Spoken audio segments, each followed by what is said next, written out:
Pain. ನಮಸ್ಕಾರ ಸ್ನೇಹಿತರೆ, ನಾನು doctor Suresh Kumar, district surgeon general hospital KG. Okay, first of all ನಾನು ಆ ಹುಡುಗನಿಗೆ ಪಾಪ ನಮಗೂ ತುಂಬ ಸಂಕಟ ಇದೆ. ಆ ಹುಡುಗನಿಗೆ ನನಗೆ ತೊಂದರೆ ಆಗಿರೋದು, ಯಾಕಂದರೆ ನಮಗೂ ಅದು ತುಂಬ ಬೇಜಾರಾಗುತ್ತೆ ಆಯಿತಾ. ಸೊ ಅವ್ನು ಕೈ ಹೋಗಿರೋದ್ರಲ್ಲಿ ದೇವರು ನಮ್ಮದು ತುಂಬ ಬೇಜಾರಿದೆ. ಬಟ್ ಇದರಲ್ಲಿ ನಂದು ಎಳ್ಳಷ್ಟು ಪಾತ್ರ ಇಲ್ಲ. ಒಂದು ಹುಡುಗನಿಗೆ ಒಂದು ರಾಂಗ್ ಆಪ್ರೇಷನ್ ಮಾಡಿ ಅವನ ಕೈ ತೆಗೆದು ನನಗೇನು ಕೋಟಿ ವ್ಯಾಪಾರ ಬರುತ್ತಾ ಇಲ್ಲ ಕೋಟಿ ಲಾಭ ಬರುತ್ತಾ? ನನಗೂ ಬೇಜಾರಾಗುತ್ತೆ, ಅದರಿಂದ ನನಗೆ ಹಾನಿಯಾಗುತ್ತೆ ಅಷ್ಟೇ. ನನಗೆ ಮನಸ್ಸಿಗೆ ಬೇಜಾರಾಗುತ್ತೆ, ನನ್ನ ಹೆಸರು ಹಾಳಾಗುತ್ತೆ. ನಾನು ಯಾಕೆ ಆ ಥರ ಮಾಡಲಿ? ಯಾವ ಡಾಕ್ಟ್ರಿಗೆ ಭೂಮಿ ಮೇಲೆ ಮಾಡೋದಿಲ್ಲ. ಸೊ ಅದು ಏನು ಅಂದರೆ ಅದು it's because nature of injury.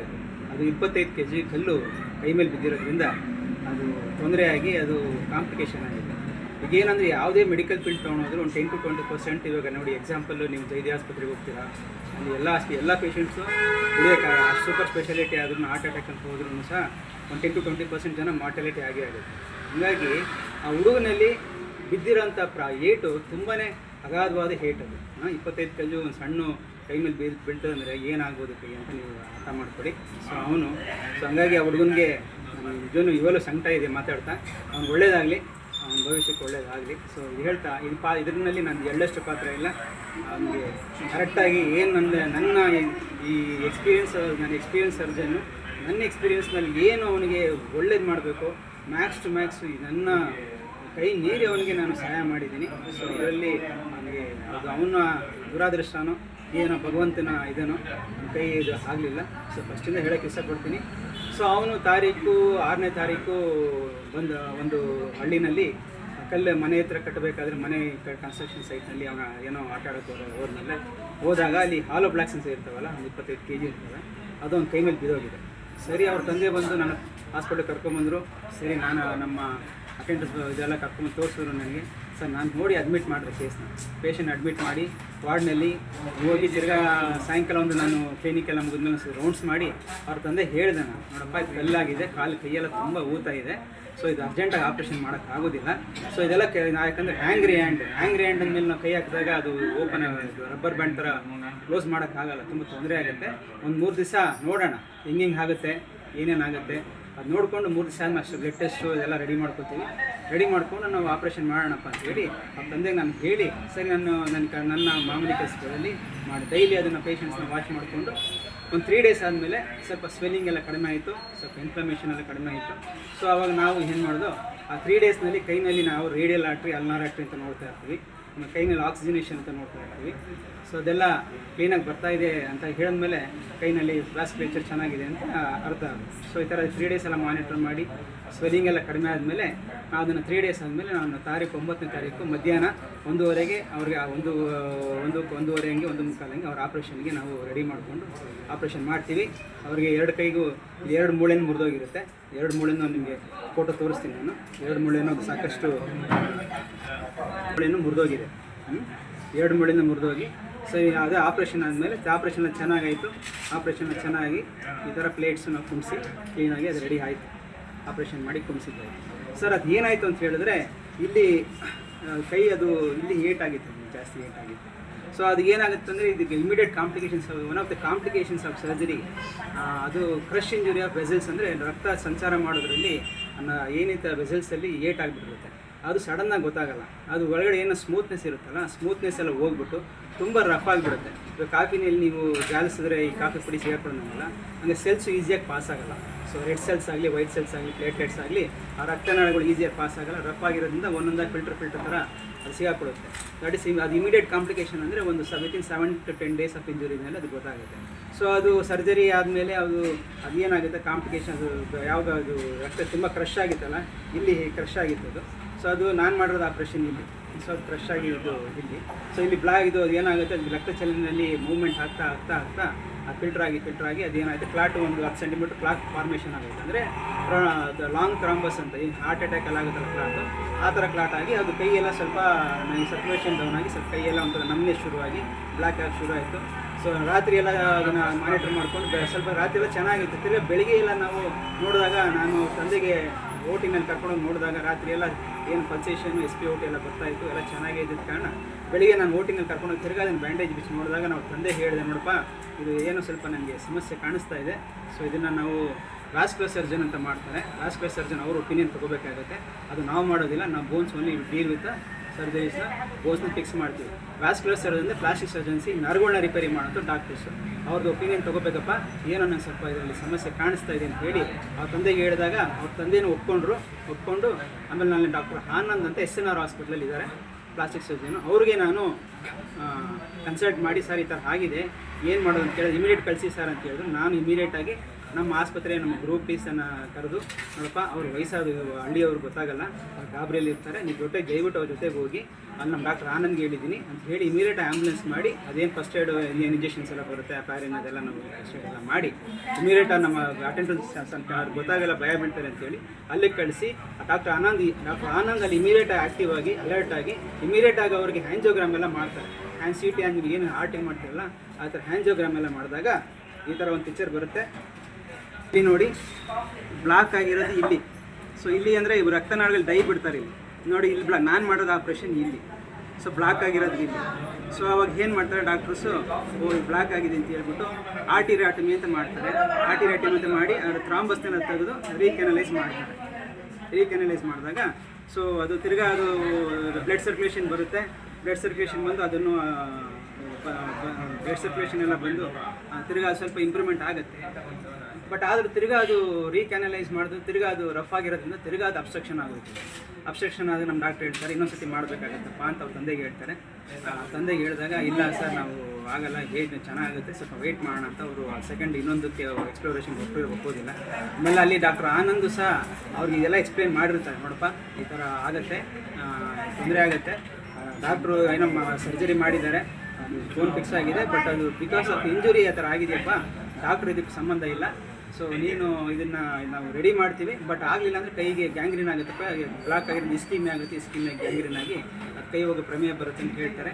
So ಅದಕ್ಕೆ ಅವ್ರು ಒಪ್ಕೊಂಡು ಆಯಿತು ಸರ್ ಏನೋ ಒಂದು ಮಾಡಿ ಸರ್ ಅಂತ ಹೇಳಿದ್ರೆ ಮಾಡ್ತಾರೆ. ಮಾಡಿದಾಗ ಅದು ತಿರ್ಗಾ ಅದು ಪ್ರೋಗ್ರೆಸ್ ಆಗುತ್ತಪ್ಪ, ಬ್ಲಾಕ್ ಪ್ರೋಗ್ರೆಸ್ ಆಗಿ it's one of the complications surgery. ಅದನ್ನು ಪ್ರೋಗ್ರೆಸ್ ಆಗಿ ಗ್ಯಾಂಗ್ರೀನ್ ಆಗಿ ಸ್ಕೀಮೆ ಆಗಿ ಅದು ಕೈಗೆ ತೆಗೆಯೋ ಪ್ರಮೇಯ ಬರುತ್ತೆ. ಸೊ ಇದು ಏನಾಗಿತ್ತು ಅಂದರೆ ಈ ಕಾಂಪ್ಲಿಕೇಶನ್ಸ್ ಇದೆಲ್ಲ ಈಗ ಯಾವುದೇ ಇಂಟರ್ನ್ಯಾಷನಲ್ ಹಾಸ್ಪಿಟ್ಲ್ ಮಾಡಿದ್ರೆ ದಿಸ್ ಕಾಂಪ್ಲಿಕೇಶನ್ ಆಗಲೇಬೇಕಾಗಿತ್ತು, ಯಾಕಂದರೆ ಅಷ್ಟು ನೇಚರ್ ಆಫ್ ಇಂಜರಿ ಸೊ ಹಂಗಿರುತ್ತೆ. ಸೊ ಇದು ನನ್ನರಲ್ಲಿ ಎಳ್ಳಷ್ಟು ಪಾತ್ರ ಇಲ್ಲ, ನಾನು ಶ್ರದ್ಧೆಯಿಂದ ತುಂಬ ನಿಷ್ಠೆಯಿಂದ ಅದನ್ನು ಕೆಲಸ ಮಾಡಿಕೊಟ್ಟಿದ್ದೀನಿ. ಇದರಲ್ಲಿ ನನಗೆ ಯಾವುದೋ ಮಿಸ್ಟೇಕ್ಸ್ ಇಲ್ಲ. ಸೊ ಇದನ್ನೆಲ್ಲ ನಾನು ಸಹ ಅವ್ರ ತಂದೆಗೂ ಅಡ್ಮಿಟ್ ಆದಾಗಲೂ ಹೇಳಿದ್ದೀನಿ, ನೋಡಪ್ಪ ಕೈಗೆ ಈ ಥರ ತೊಂದರೆ ಇದೆ, ಈ ಥರ ಎಲ್ಲ ಇದೆ, ಈ ಥರ ಎಲ್ಲ ಆಗುತ್ತೆ, ಸ್ವಲ್ಪ ನೀವು ನನಗೆ, ಯಾಕಂದರೆ ನೀವು ರಿಸ್ಕ್ ತೊಗೋಬೇಕು, ನಾನು ಸಹಕಾರ ಕೊಡಬೇಕು, ಸಹಕಾರ ಕೊಟ್ಟು ನೀವು ಇದನ್ನು ಎಕ್ಸ್ಪ್ಲೇನ್ ಅರ್ಥ ಮಾಡ್ಕೊಳ್ಬೇಕು ನೀವು ಹೇಳಿದೆ. ನಾನು ಅವ್ರು ಬೇಕಾದ್ರೆ ಹೋಗ್ಬೋದಾಗಿತ್ತು ಬೇರೆ ಕಡೆ, ನಾನೇನು ಅವ್ರು ಫೋರ್ಸ್ ಮಾಡಲಿಲ್ಲ. First day third day admit ಆದರು, ಅವ್ರು ಹೇಳ್ತಾರೆ, ಕೆಲವರು ಕೇಳ್ತಾರೆ, ನಮ್ಮ ಡಾಕ್ಟರ್ ಫೋರ್ಸ್ ಮಾಡೋದಾಗಲ್ಲ, ನಾನು ಯಾರಿಗೂ ಫೋರ್ಸ್ ಮಾಡಲೇ ಇಲ್ಲ. ನಾನು ಫೋರ್ಸ್ ಮಾಡಿದರೆ ಎಷ್ಟೊಂದು ಜನ ಹೋಗ್ತಾರೆ, ಆಸ್ಪತ್ರೆಯಿಂದ ಹೋಗ್ತಾರೆ, ನಾವು ಯಾರನ್ನೂ ಹಿಡ್ಕೊಳ್ಳೋದಿಲ್ಲ. ಅವರು ಆಯಿತು ಸರ್ ನಾನು ವೆಯ್ಟ್ ಮಾಡ್ತೀನಿ, 3 ಡೇಸ್ ಆಗಲಿ ಮಾಡಿ ಸರ್, ನಿಮ್ಮ ಕೈಗುಣ ಚೆನ್ನಾಗಿದೆ, ನೀವು ಚೆನ್ನಾಗಿ ಮಾಡ್ತೀರಾ ಅಂತ ಹೇಳಿ ಅವರೇ ವೆಯ್ಟ್ 3 ಡೇಸ್ವರೆಗೂ ವೆಯ್ಟ್ ಮಾಡಿ ನೀವು ಮಾಡಲೇಬೇಕು ಸರ್ ಅಂತ ಹೇಳಿ ಅದನ್ನು ನಾನು ಅವ್ರ ಕನ್ಸೆಂಟ್ ಅಂತ ಬರ್ಸ್ಕೊಂಡಿದ್ದೀನಿ. ಅವ್ರ ಕನ್ಸೆಂಟ್ ಅಂತ ಹೇಳ್ತಾರಲ್ಲ, ನೀವು ಮಾಡಲೇಬೇಕು ಅನ್ನೋದನ್ನು ಅವರು ಬರ್ಸ್ಕೊಂಡಿದ್ದೀನಿ. ಬಟ್ ಅದನ್ನು ಜನ ಅಂದ್ಬಿಟ್ಟು ವೀಡಿಯೋ ಕನ್ಸೆಂಟ್ ಅಂತ ಒಂದು ಮಾಡ್ತೀನಿ, ಅದು ಸುಪ್ರೀಂ ಕೋರ್ಟಲ್ಲಿ ಪರ್ಮಿಸಬಲ್ ಇದೆ. ವೀಡಿಯೋ ಕನ್ಸೆಂಟಲ್ಲೂ ಸಹ ಅವ್ರಿಗೆ ಎಕ್ಸ್ಪ್ಲೇನ್ ಮಾಡಿದ್ದೀನಿ, ನೋಡಿಪ್ಪ ದಯವಿಟ್ಟು ನನಗೂ ನೀವು ಸಹಕಾರ ಕೊಡಿ, ಬರೋಲ್ಲ ಅದು ರಿಸ್ಕ್ ಈ ಥರ ಇರುತ್ತೆ, it may go for risk, it can go for this one infection, ಪೇಷಂಟ್ಗೂ ಬೇರೆ ಥರ ತೊಂದರೆಗಳಾಗ್ಬೋದು, ಇಂಪ್ಲಾಂಟ್ ಫೇಲ್ಯೂರ್ ಆಗ್ಬೋದು, ಇಸ್ಕಿಮಿ ಆಗ್ಬೋದು, ಗ್ಯಾಂಗ್ರೀನ್ ಆಗ್ಬೋದು, ನೋಡಪ್ಪ ಇದೆಲ್ಲ ಕಾಂಪ್ಲಿಕೇಶನ್ಸ್ ಇರುತ್ತೆ. ಇಷ್ಟೆಲ್ಲ ಮಾಡಿ ನಾನು ಸರ್ಜರಿ ಮಾಡೋಕ್ಕೆ ಹೋಗ್ತೀನಿ, ಬಟ್ ಈ ಕಾಂಪ್ಲಿಕೇಶನ್ಸ್ ನನ್ನ ಕೈಲಿಲ್ಲ. This is not in my hand, it is not out of my reach. ನಂದು ಏನಿದ್ರು ಬೋನ್ ಫಿಕ್ಸ್ ಮಾಡೋದು ಅಷ್ಟೇ. ಬಟ್ ಇನ್ಫೆಕ್ಷನ್ ಆಗೋದು, ಗ್ಯಾಂಗ್ರೀನ್ ಆಗೋದು, ಏನೋ ಬೇರೆ ಅನಸ್ತಿಷಿಯಾ ಕಾಂಪ್ಲಿಕೇಶನ್ ಆಗೋದು, this not in my hand. This supplies all over the world. ಎಲ್ಲೇ ಹೋದರೂ ಈ ಥರ ರಿಸ್ಕ್ ತೊಗೋಬೇಕಾಗುತ್ತೆ. ನೋಡಪ್ಪ ನೀವು ಪರ್ಮಿಷನ್ ಕೊಟ್ಟರೆ ನಾನು ಆಪ್ರೇಷನ್ ಮಾಡ್ತೀನಿ ಅಂತ ಅವ್ರ ಮಿಸ್ಸಸ್ಸು, ಅವ್ರ ವೈಫ್, ಅವರ ತಾಯಿ ಅಂದರೆ ಮಗು ತಂದೆ ಸಮೇತ ಅವ್ರ ರಿಲೇಷನ್ಸ್ ಇಬ್ಬರು ಬಂದಿದ್ದರು. ಅವ್ರ ಜೊತೆ ಅವ್ರ ಮುಂದೆ ನಾನು ಸಮಕ್ಷಮವಾಗಿ ಪ್ರೀತಿ ವಿಶ್ವಾಸದಿಂದ ಅವ್ರಿಗೆಲ್ಲ ಹೇಳಿದಾಗ ಆಯಿತು ಸರ್ ನೀವು ದಯವಿಟ್ಟು ಮಾಡಿ ಅಂತ ಅವ್ರ ತಂದೆನೂ ಹೇಳಿದ್ರು, ಅವ್ರ ತಾಯಿನೂ ಸಹ ನೀವು ದಯವಿಟ್ಟು ಮಾಡಿ ಸರ್, ನಿಮ್ಗೆ ಆಗುತ್ತೆ, ನೀವು ಮಾಡ್ತೀರಾ ಅಂತ ಹೇಳಿ ನೀವು ದಯವಿಟ್ಟು ಓಟಿನ ನನಗೂ ಹೇಳಿದೆ, ನೋಡಮ್ಮ ಇದೆಲ್ಲ ನೀವು ಒಪ್ಕೊಂಡು ಪರ್ಮಿಷನ್ ಕೊಟ್ಟರೆ ಮಾತ್ರ ನಾನು ಆಪ್ರೇಷನ್ ಹೊರಗಡೆ ಹೋಗ್ತೀನಿ, ಇಲ್ಲ ನಾನು ಹೊರಗಡೆ ಬರ್ತೀನಿ ಅಂತ ಹೋಗ್ತೀನಿ ನನಗೆ, ಇಲ್ಲ ದಯವಿಟ್ಟು ನೀವು ಮಾಡಿ ಸರ್, ದೇವ್ರು ಇಟ್ಟಂಗಾಗಲಿ, ನಿಮ್ಮ ಕೈಯಲ್ಲಿ ಆಗುತ್ತೆ ಮಾಡಿ ಅಂತ ಹೇಳಿ ಅವರು ಫುಲ್ಲು ಕನ್ಸೆಂಟಲ್ಲಿ ಪರ್ಮಿಷನ್ ಕೊಟ್ಟಿರ್ತಾರೆ. ಸಾವು ಅದ್ರ ಮೇಲೆ ನಾವು ಮಾಡಿರ್ತೀವಿ, ಒಳ್ಳೆ ಇಂಟೆನ್ಷನ್ಸ್ ಮಾಡಿರ್ತೀವಿ. ಬಟ್ ಏನು ಮಾಡ್ತೀರಾ, ನೇಚರ್ ಆಫ್ ಇಂಜುರಿ ಇರೋದ್ರಿಂದ ಆ ಥರ ದುರ್ದೈವದಿಂದ ಆ ಥರ ಆಗಿತ್ತು. ಸೊ ಹಂಗಾಗಿ ಇದೆಲ್ಲ ಆದಮೇಲೆ ಕೈಯಲ್ಲಿ ಆಂಪಿಟೇಷನ್ ಆಯಿತು. ಆಮೇಲೆ SNR ಹಾಸ್ಪಿಟ್ಲಲ್ಲಿ ನಮ್ಮ ಡಾಕ್ಟರ್ ಆನಂದ್ ಡಾಕ್ಟ್ರು ಹೇಳಿದ್ರು, ನಾನೇ ಮಾಡ್ಕೊಡ್ತೀನಿ ನಮ್ಮ ಆಂಪಿಟೇಷನ್ ಅಂತ. ಇಲ್ಲ ನಾವು ಸೆಕೆಂಡ್ ಒಪಿನಿಯನ್ ತೊಗೋತೀವಿ, ಬೇರೆ ಕಡೆ ಹೋಗಿ ಕರ್ಕೊಂಡು ಹೋಗ್ತೀವಿ ಅಂತ ಜೈನ್ ಹಾಸ್ಪಿಟಲ್ ಕರ್ಕೊಂಡು ಹೋದ್ರು. ಅಲ್ಲಿ ಆಂಪಿಟೇಷನ್ ಆಯಿತು. ಆಂಪಿಟೇಷನ್ ಆಗಿ ತಿರ್ಗಾ ಅವರು ನನ್ನ ಹತ್ರ ತಿರ್ಗಾ ಬಂದು ನನ್ನ ಹತ್ರ ಮಾತಾಡಿದ್ರು. ನಾನು ಹೇಳಿದೆ, ನೋಡಪ್ಪ ಇದರಲ್ಲಿ ಏನು ನಂದೇನು ಎಳ್ಳಷ್ಟು ಪಾತ್ರ ಇಲ್ಲ ಅಂತ. ಆಮೇಲೆ ಕ್ಲಿನಿಕ್ ಹತ್ರ ಸಾಕಷ್ಟು ಅವ್ರ ತಂದೆ ತಾಯಿ ಸುಮಾರು ಜನನ ಕರ್ಕೊಂಬಂದು ಒಂದು 6 ದಿವಸದ ಹಿಂದೆ ನನ್ನ ಮುಂದೆ ಎಲ್ಲ ಗಲಾಟೆ ಮಾಡಿದ್ರು ಕ್ಲಿನಿಕಲ್ಲಿ. ನಾನು ಹೇಳಿದೆ ಅವ್ರಿಗೆ, ನೋಡಪ್ಪ ಇದರಲ್ಲಿ ನಂದೇನು ಪಾತ್ರ ಇಲ್ಲ, ನಿಮಗೊಂದು ಅವ್ರಿಗೂ ಅವ್ನಿಗೆ ಆ ಹುಡುಗನಿಗೆ ಏನಾದರೂ ನಿನಗೆ ಬೆನಿಫಿಟ್ ಮಾಡಬೇಕಾದ್ರೆ ನಾನು ಒಂದು ಬೆನಿಫಿಟ್ ಮಾಡ್ತೀನಿ. ಯಾವ ರೀತಿ ಅಂತ ಹೇಳಿದ್ರೆ, ಹ್ಯಾಂಡಿಕ್ಯಾಪ್ಟು ಅದು ಏನಾಗುತ್ತೆ, ಹ್ಯಾಂಡಿಕ್ಯಾಪ್ ಸರ್ಟಿಫಿಕೇಟ್ ಬರುತ್ತೆ, ಗೌರ್ಮೆಂಟಲ್ಲಿ ಏನು ಪ್ರಾವಿಷನ್ಸ್ ಇರುತ್ತೆ, ಆ ಪ್ರಾವಿಷನ್ಸ್ ನಾನು ಅದನ್ನು ಸರ್ಟಿಫಿಕೇಟ್ ಮಾಡಿಕೊಡ್ತೀನಿ, ಅದೊಂದು ಲೈಫ್ ಲಾಂಗು ಪೆನ್ಷನ್ ಬರುತ್ತೆ ಅವ್ರಿಗೆ. ಸೆಕೆಂಡ್ ಪಾಯಿಂಟು, ಸರ್ಕಾರಕ್ಕೆ ಬರೆಯೋಣ ನಾವು ಈ ಥರ ಆಗಿದೆ ಹುಡುಗನಿಗೆ ಅಂತ ಡಿಸ್ಟ್ರಿಕ್ಟ್ ಸರ್ಜನ್ ಆಫೀಸ್ ಮುಖಾಂತರ ಡಿಸ್ಟ್ರಿಕ್ಟ್ DC ಬರೆದು ಸರ್ಕಾರದಲ್ಲಿ ಏನಾದರೂ ಕಾಂಪನ್ಸೇಷನ್ ಕ್ಲೈಮ್ ಮಾಡೋಕೆ, ಯಾಕಂದರೆ ಇವಾಗ ನಾವು ಹಾವು ಕಡಿತ ಅದಕ್ಕೆಲ್ಲ ಸರ್ಕಾರಕ್ಕೆ ಬರೀತೀವಲ್ಲ, ಹಂಗೆ ಇದಕ್ಕೆ ಸರ್ಕಾರಕ್ಕೆ ಬಂದಾಗ ಸರ್ಕಾರದಲ್ಲಿ ಇವರು ಒಂದು ಯಾರು ಹೇಳಿ ಮಾಡಿ ಸರ್ಕಾರದಿಂದ ಒಂದು ಸ್ವಲ್ಪ ದುಡ್ಡನ್ನು ತೊಗೋಬೋದು. ಅದರಿಂದ ಆಮೇಲೆ ಡಿಸೇಬಿಲಿಟಿ ಸರ್ಟಿಫಿಕೇಟ್ ಇದು ಸಿಕ್ಕಿದ್ರೆ ಅವ್ರಿಗೆ ಆ ಹುಡುಗನ ಒಳ್ಳೆ ಭವಿಷ್ಯನೂ ಇರುತ್ತೆ. ಯಾಕಂದರೆ ಡಿಸಬಿಲಿಟೀಸ್ ಅವರಿಗೆ ಸರ್ಕಾರಿ ನೌಕರಿ ಒಳ್ಳೊಳ್ಳೆ ಕೆಲಸಗಳು ಮುಂದಿನ ದಿನಗಳು ಸಿಗುತ್ತೆ, ಹಂಗೇನು ತೊಂದರೆ ಆಗೋಲ್ಲ. ನಾನು 2 ಎಕ್ಸಾಂಪಲ್ಲು ಕೊಟ್ಟೆ ಅವ್ರಿಗೆ, ನೋಡಪ್ಪ ಇದು ಡಿಸಬಿಲಿಟಿ ಅಂದರೆ ಜೀವನ ಹೋಗೋದಿಲ್ಲ. ಅದು ತಮಿಳ್ನಾಡಿನಲ್ಲಿ ಒಬ್ಬ ಕೂಡ ಇದ್ದಾನೆ, ಅವನು 2 ಕಣ್ಣು ಇಲ್ಲ ಅವನಿಗೆ, ಆದರೂ ಒಂದು 100 ಕೋಟಿ ಬಿಸ್ನೆಸ್ ಮಾಡ್ತಾನೆ. ಆಮೇಲೆ ಒಂದು ಅರುಣಿಮಾ ದಾಸ್ ಅಂತ ಒಂದು ಹುಡುಗಿ ಇದ್ದಾಳೆ, 2 ಕಾಲು ಹೋಗ್ಬಿಟ್ಟಿದೆ ಅವಳಿಗೆ. ಅವಳು ಆದರೂ ಸಹ ಅವಳು ಮೌಂಟ್ ನಮಗೆ ಚೆನ್ನಾಗಿರೋರಿಗೆ ಎತ್ತಕ್ಕಾಗಲ್ಲ, ಅಂಥವಳು ಅಂತ ಮೌಂಟ್ ಎವರೆಸ್ಟ್ ಅಂತ ವಿಶ್ವದ 8 ಮೌಂಟ್ ಎವರೆಸ್ಟ್ ಹತ್ತಿದ್ದಾರೆ. ವಿಲ್ ಪವರ್ ಮುಂದೆ ಯಾವುದಿಲ್ಲಪ್ಪ, ಇದು handicap is not A thing. ಇಂಥ ಕಾಲಿಲ್ದವ್ರು ಮಾಡ್ದವ್ರು ಅಂತಾರೆ, ಇವರು ಕಣ್ಣಿಲ್ದವರು ಕೈಲ್ದವರೆಲ್ಲ ಮಾಡ್ತಾರೆ, that is not a thing. ಅದು ಬೇಕಾದ್ರೆ ಸಹಕಾರ ಕೊಡ್ತೀನಪ್ಪ, ಅದು ಬೇಕಾದ್ರೆ ಮಾಡ್ತೀನಿ ಅಂತ ಹೇಳಿದೆ. ಸರಿ, ತಿರ್ಗಿ ಆಮೇಲೆ ತಿರ್ಗಿ ಹಾಸ್ಪಿಟ್ಲ್ ಹತ್ರ ಬಂದರು, ಸ್ವಲ್ಪ ಜನನೆಲ್ಲ ಕರ್ಕೊಂಡ್ಬಂದು ಸರ್ ನೀವು ಈ ಥರ ಆಗ್ತಾಯಿದ್ದೀರಾ, ಈ ಥರ ಮಾಡ್ತಾಯಿದ್ದೀರಾ, ಮಗುಗೆ ಏನಾದರೂ ನಾನು ಹೇಳಿದ್ನಲ್ಲಪ್ಪ ಈ ಥರ ಎಲ್ಲ ಮಾಡಿಕೊಡ್ತೀನಿ ಅಂದಮೇಲೆ, ಇಲ್ಲ ಸರ್ ಮಗುಗೆ ಇನ್ನೇನು ಬೇರೆ ಏನು ಮಾಡೋಕ್ಕಾಗಲ್ಲಪ್ಪ ನಾನು. ಅದಕ್ಕೆ ಅವ್ರ ತಾಯಿ ಪಕ್ಕದಲ್ಲಿ ನಿಂತ್ಕೊಂಡು ಫೋನಲ್ಲಿ, ಇಲ್ಲ ಅವರು ಡಾಕ್ಟ್ರ್ ಹತ್ರ 10-20 ಲಕ್ಷಕ್ಕೆ ಒಪ್ಕೊಳ್ಳಿ, ಇಲ್ಲ ಒಪ್ಕೊಳ್ಳೇಬೇಡಿ ಅಂತ ಅವರು ತಾಯಿ ಮಾತಾಡೋದು ನಾನು ಕೇಳಿಸ್ಕೊಂಡೆ. ನಾನು ಹೇಳಿದೆ, ನೋಡಮ್ಮ ದಯವಿಟ್ಟು ನನಗೆ ಅಷ್ಟೆಲ್ಲ ಆಗೋದಿಲ್ಲ, ನಾನು ನಿಮ್ಮ ಮಗನಿಗೆ ಒಂದು ಒಳ್ಳೆ ಸರ್ಜರಿ ಮಾಡಿಕೊಟ್ಟಿದ್ದೀನಿ, ಇದು ಮಾಡಿದ್ದೀನಿ, ನನ್ನ ಕರ್ತವ್ಯ ಮಾಡಿದ್ದೀನಿ, ನನ್ನ ಕರ್ತವ್ಯ ಮೀರಿ ಅದು ಸ್ವಲ್ಪ ಅದನ್ನು ಕಾಂಪ್ಲಿಕೇಶನ್ ಐಡೆಂಟಿಫೈ ಮಾಡಿ ಅದು ಡಾಕ್ಟರ್ ಏನು ಇರ್ತಾರೆ ಅದನ್ನು ಐಡೆಂಟಿಫೈ ಮಾಡಿ ಇಮಿಡಿಯೇಟ್ ಅದನ್ನು ಕಳಿಸ್ಕೊಟ್ಟಿದ್ದೀನಿ.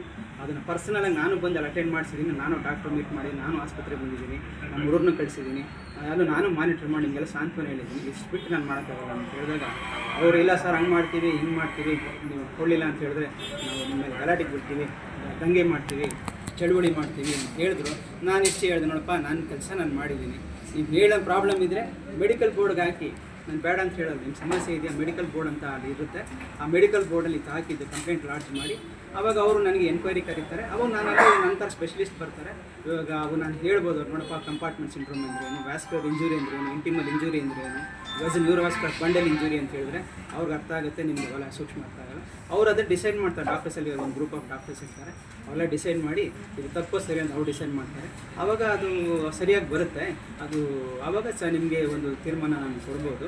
ಅದು ಬಿಟ್ಬಿಟ್ಟು ತೀರ್ಮಾನ ಬಂದಮೇಲೆ ನಮ್ಮಲ್ಲಿ ಮಾತಾಡೋಣ. ಅದಕ್ಕೆ ಮುಂಚೆ ನಾನು ಯಾಕೆ ನಿಮಗೆ ದುಡ್ಡು ಕಾಸು ಕೊಡಬೇಕು, ನಾನು ಮಾಡಿರೋದು ನಿಮಗೆ ಚೆನ್ನಾಗಿ ಮಾಡಿಕೊಟ್ಟಿದ್ದೀನಿ ಅಂತ ಹೇಳಿದಾಗ ಅವರು, ಇಲ್ಲ ನಿಮಗೆ ಹಂಗೆ ಮಾಡ್ತೀವಿ ಹಿಂಗೆ ಮಾಡ್ತೀವಿ ಅಂತ ಹೇಳಿ ಒಂದು 2 ಡೇಸ್ ಬ್ಯಾಕು ಎಲ್ಲರನ್ನೂ ಕರ್ಕೊಂಡ್ಬಂದು ಧರಣಿ ಮಾಡಿ ನನಗೆ ಒಂದು ನಾನು ಹೇಳಿದೆ, ಇದೆಲ್ಲ ಮಾಡೋದು ತಪ್ಪಾಗುತ್ತೆ, ನೀವು ಮಾಡಬಾರ್ದು, ನಿಮ್ಗೆ ಏನಿದ್ರು ಮೆಡಿಕಲ್ ಬೋರ್ಡ್ನಲ್ಲಿ ತೊಗೊಳ್ಳಿ, ನೀವು ಈ ಥರ ಧರಣಿ ಮಾಡೋದೆಲ್ಲ ಔಟ್ ಆಫ್ ಲಾ, ಚೆನ್ನಾಗಿರಲ್ಲ, ನಮಗೊಂದು ಬೇಜಾರಾಗುತ್ತೆ ಅಂತ ಹೇಳಿದ್ರೆ ಅವ್ರು ಏನು ಕೇಳಿದ್ರೆ ಸಹ ಅವರು ನನ್ನ ಮೇಲೆ ಅದೆಲ್ಲ ಮಾಡಿದ್ರು. ಸೊ ಈಗ ನಾನು ಈ ಮುಖಾಂತರ ಏನು ಹೇಳೋಕ್ಕೆ ಇಷ್ಟಪಡ್ತೀನಿ ಅಂದರೆ, ನನ್ನ ಇದರಲ್ಲಿ ನಾನು ಹತ್ತತ್ರ ಸುಮಾರು ಸರ್ಜರೀಸ್ ನಿಮಗೆ KGF ಬಂದು ಸುಮಾರು ವರ್ಷಗಳಾಗಿದೆ, ನನ್ನಲ್ಲಿ ನಿಮಗೆ ಸಾಕಷ್ಟು ನಾನು ಸರ್ಜರೀಸ್ ಯಶಸ್ವಿಯಾಗಿ ಮಾಡಿಕೊಟ್ಟಿದ್ದೀನಿ.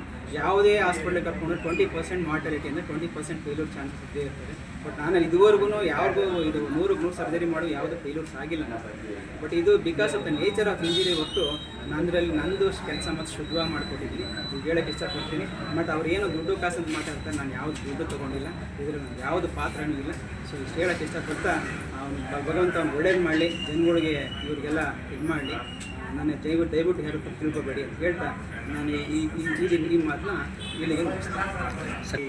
ಏನಿದೆ ನಮ್ದು there are 4 categories of hospitals: primary care hospital, secondary care hospital, tertiary care hospital and quaternary care hospitals. ಇದು 4 categories ಸರ್ಕಾರ ಮಾಡಿರೋದು.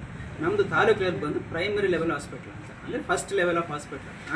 ಸೆಕೆಂಡ್ರಿ ಲೆವೆಲ್ ಆಫ್ ಹಾಸ್ಪಿಟಲ್ ಬಂದು ಇದು ಡಿಸ್ಟ್ರಿಕ್ಟ್ ಲೆವೆಲ್ ಹಾಸ್ಪಿಟಲ್ಸ್ ಬರ್ತದೆ, SNR ಹಾಸ್ಪಿಟಲ್ ಥರ.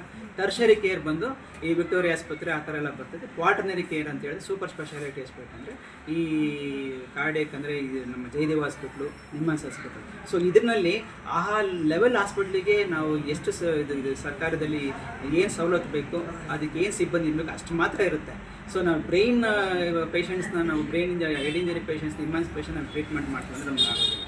ಸೊ ಹಂಗಾಗಿ ಈ ಕ್ಯಾಟಗರಿನಲ್ಲಿ ನಮ್ಮದು ಫಸ್ಟ್ ಲೆವೆಲ್ ಪ್ರೈಮರಿ ಲೆವೆಲ್ ಇರೋದ್ರಿಂದ ನಮ್ಮಲ್ಲಿ ಏನು ಸಾಧ್ಯ ಆಗುತ್ತೋ, ನಮ್ಮಲ್ಲಿ ಎಷ್ಟು ಸಾಧ್ಯ ಆಗುತ್ತೋ, ನಮ್ಮಲ್ಲಿ ಇರೋ ಎಕ್ವಿಪ್ಮೆಂಟ್ಸ್ನಲ್ಲಿ, ನಮ್ಮಿರೋ ಸ್ಟಾಫ್ನಲ್ಲಿ ಸಾಧ್ಯ ಆಗೋದು ಮಾಡ್ತೀವಿ. ನಿನ್ನೆ ಒಂದು ಎಕ್ಸಾಂಪಲ್ಲು, ಇದು ಕಾರ್ಡಿಯಕ್ ಪೇಷಂಟ್ ಬಂದು ನಮ್ಮ ಹಾಸ್ಪಿಟ್ಲಲ್ಲಿ ಪಾಪ ತೀರೋದ್ರು, ಚಿಕ್ಕ ವಯಸ್ಸು, ಪಾಪ ಸಂಕಟ ಆಗುತ್ತೆ.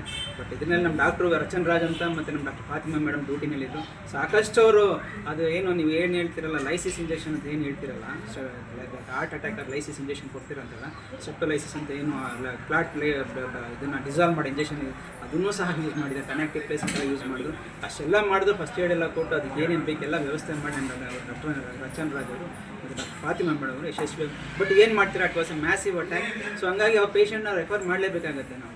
ಇಲ್ಲ ಅಂತ ಅದನ್ನೇ ಆ್ಯಂಜಿಯೋಗ್ರಾಮ್ ಮಾಡಬೇಕಾಗುತ್ತೆ, ಇಲ್ಲ ICU ಬರಬೇಕಾಗುತ್ತೆ, ICU ಹಾಕಬೇಕಾಗುತ್ತೆ, ಇಲ್ಲ ಸ್ಟೆಂಟ್ ಹಾಕಬೇಕಾಗುತ್ತೆ. ಸೊ ಲಾಟಸ್ ಪ್ರೊಸೀಜರ್ಸ್ ಇರುತ್ತೆ. ನಾವು ತುಂಬ ನಮ್ಮ ಕೈಲಿದ್ದು ಇಲ್ಲೇ ಮಾಡಿದ್ರೆ ಪೇಷಂಟ್ಗೆ ನಾವು ಅನ್ಯಾಯ ಮಾಡ್ದಂಗೆ ಆಗುತ್ತೆ. ಸೊ ಹಂಗಾಗಿ ರೈಟ್ ಟೈಮೆಲ್ಲ ಗೋಲ್ಡನ್ ಪೀರಿಯಡ್ನ ನಾವು ರೆಫರ್ ಮಾಡಲೇಬೇಕಾಗುತ್ತೆ. ಸ್ನೇಹಿತರೆ, ಇದು ಅರ್ಥ ಮಾಡ್ಕೊಳ್ಳಿ. ನಮ್ಮದು primary care hospital, all cases we can't handle here. ನಮ್ಮ ಕೈಲಿ ಏನಾಗುತ್ತೆ ಅಷ್ಟು ಮಾತ್ರ ಹ್ಯಾಂಡಲ್ ಮಾಡ್ಬೋದು. ನಮ್ಮ ಕೈಲಿ ಮೀರೋದಾಗ in the interest of public ಚೆನ್ನಾಗಿರಲಿ ಅಂತ ಒಂದೇ ಉದ್ದೇಶಕ್ಕೋಸ್ಕರ ನಾವು ಡಾಕ್ಟರ್ಸು ಪೇಷಂಟ್ನ ಹೊರಗಡೆ ಕಳಿಸ್ತೀವಿ ಹೊರತು ಅದು ಇಂಟೆನ್ಷನಿಲ್ಲ ಅವ್ರು ಕಳಿಸ್ಬೇಕಂತ ನಮ್ಗೆ ಯಾವ ಡಾಕ್ಟರ್ಸ್ದು ಮನಸ್ಸಿನಲ್ಲಿಲ್ಲ. ಇದನ್ನು ದಯವಿಟ್ಟು ನೀವು ಅರ್ಥ ಮಾಡ್ಕೊಂಡು ಡಾಕ್ಟರ್ಸ್ ಹೇಳಿದಾಗ ಅದಕ್ಕೆ ಅವ್ರಿಗೆ ರೆಸ್ಪೆಕ್ಟ್ ಕೊಟ್ಟು ಅವ್ರ ಮಾತಿಗೆ ಕೇಳಿ, ಸರ್ ಯಾಕೆ ಏನು ಅಂತ ಕುತ್ಕೊಂಡು ನಿಧಾನಕ್ಕೆ ಕೇಳಿ. ಆದಮೇಲೆ ಗಲಾಟೆ ಬೀಳೋದು, ಆದಮೇಲೆ ದೌರ್ಜನ್ಯ ಮಾಡೋದು, ಕೆಟ್ಟ ಪದಗಳನ್ನು ಫೇಸ್ ಮಾಡಿದ್ರೆ ಡಾಕ್ಟ್ರಿಗೆ ಬೇಜಾರಾಗುತ್ತೆ. ಅವ್ರ ಪಾಪ ವೈದ್ಯ ನಾರಾಯಣ ಹರಿ ಅಂತ ನೀವು ನನಗೆ ಹೇಳ್ತೀರಿ. ನಾವು ನಿಮಗೆ ಜನಸೇವೆ, ಜನಾರ್ದನ ಸೇವೆ ಅಂತ ನಾವು ಕೆಲಸ ಮಾಡ್ತೀವಿ. ನಮ್ಮಷ್ಟು ಸಹ ದಯವಿಟ್ಟು ನೀವು ಮೂವ್ ಮಾಡಬೇಡಿ. ನಿಮ್ಗೆ ಏನೋ ಸಮಸ್ಯೆ ಇದ್ದರೆ ಅವ್ರನ್ನ ಕೇಳಿ, ಸರ್ ಏನಾಗಿದೆ ಅಂತ ಏನೋ ಎಕ್ಸ್ಪ್ಲೇನ್ ಮಾಡ್ತಾನೆ. ಒಂದು ಸತಿ ಎಲ್ಲ 2 ಸತಿ ಎಕ್ಸ್ಪ್ಲೇನ್ ಮಾಡ್ತಾರೆ. ಅದನ್ನ ಅರ್ಥ ಮಾಡಿಕೊಂಡು ಯು ಟೇಕ್ ಎ ಕಾಲ್. ಎಲ್ಲನೂ ಇಲ್ಲೇ ಮಾಡಿ ಅಂತ ಹೇಳಿದಾಗ ನಿಮ್ಮ ಡಿಸ್ಟ್ರಿಕ್ಟ್ ಹಾಸ್ಪಿಟ್ಲಿಗೆ ಅಲ್ಲಿಗೆ ಅವ್ರಿಗೇನು ಕೆಲಸ ಇರುತ್ತೆ, ಬೆಂಗಳೂರು ಮೆಡಿಕಲ್ ಕಾಲೇಜ್ಗೆ ಏನು ಕೆಲಸ ಇರುತ್ತೆ, ಜಯದೇವಗೆ ಏನು ಕೆಲಸ ಇರುತ್ತೆ. ಸೊ ಅದರದ್ದೇ ಆದ ಲೆವೆಲ್ಸ್ ಆಫ್ ಹಾಸ್ಪಿಟಲ್. ಆದರೆ ಆ ಲೆವೆಲ್ ಹೋಗ್ತಿದ್ದಂಗೆ ಸಿಬ್ಬಂದಿಗಳು ಜಾಸ್ತಿ ಇರ್ತಾರೆ, ಎಕ್ವಿಪ್ಮೆಂಟ್ ಜಾಸ್ತಿ ಇರುತ್ತೆ, ಸೂಪರ್ ಸ್ಪೆಷಾಲಿಟೀಸು ಇರ್ತಾರೆ. ಸೊ ಅಲ್ಲಿ ನ್ಯೂರೋ ಸರ್ಜನ್ ಇರ್ತಾರೆ, ಕಾರ್ಡಿಯಾಲಜಿಸ್ಟ್ ಇರ್ತಾರೆ, ಥೊರೆಸಿಕ್ ಸರ್ಜನ್ಸ್ ಇರ್ತಾರೆ. ನಮ್ಮ ಹತ್ರ ಅವರೆಲ್ಲ ಇರೋದು. ಎಲ್ಲ ಅರ್ಥ ಮಾಡ್ಕೊಂಡು ಸ್ನೇಹಿತರೆ, ನಮ್ಮ ಲಿಮಿಟೇಷನ್ಸ್ ಅರ್ಥ ಮಾಡ್ಕೊಂಡು ದಯವಿಟ್ಟು ನಮ್ಮ ಡಾಕ್ಟರ್ಸ್ಗೆ ಹಾಸ್ಪಿಟಲ್ ಸಹಕಾರ ಕೊಟ್ಟು ನಾವೆಲ್ಲ ಸೇರ್ಕೊಂಡು ಹಾಸ್ಪಿಟಲ್ ಒಳ್ಳೆ ಸೇರ್ತಾರೆ ಅಂತ ಹೇಳಕ್ಕೆ ಇಷ್ಟಪಡ್ತೀನಿ.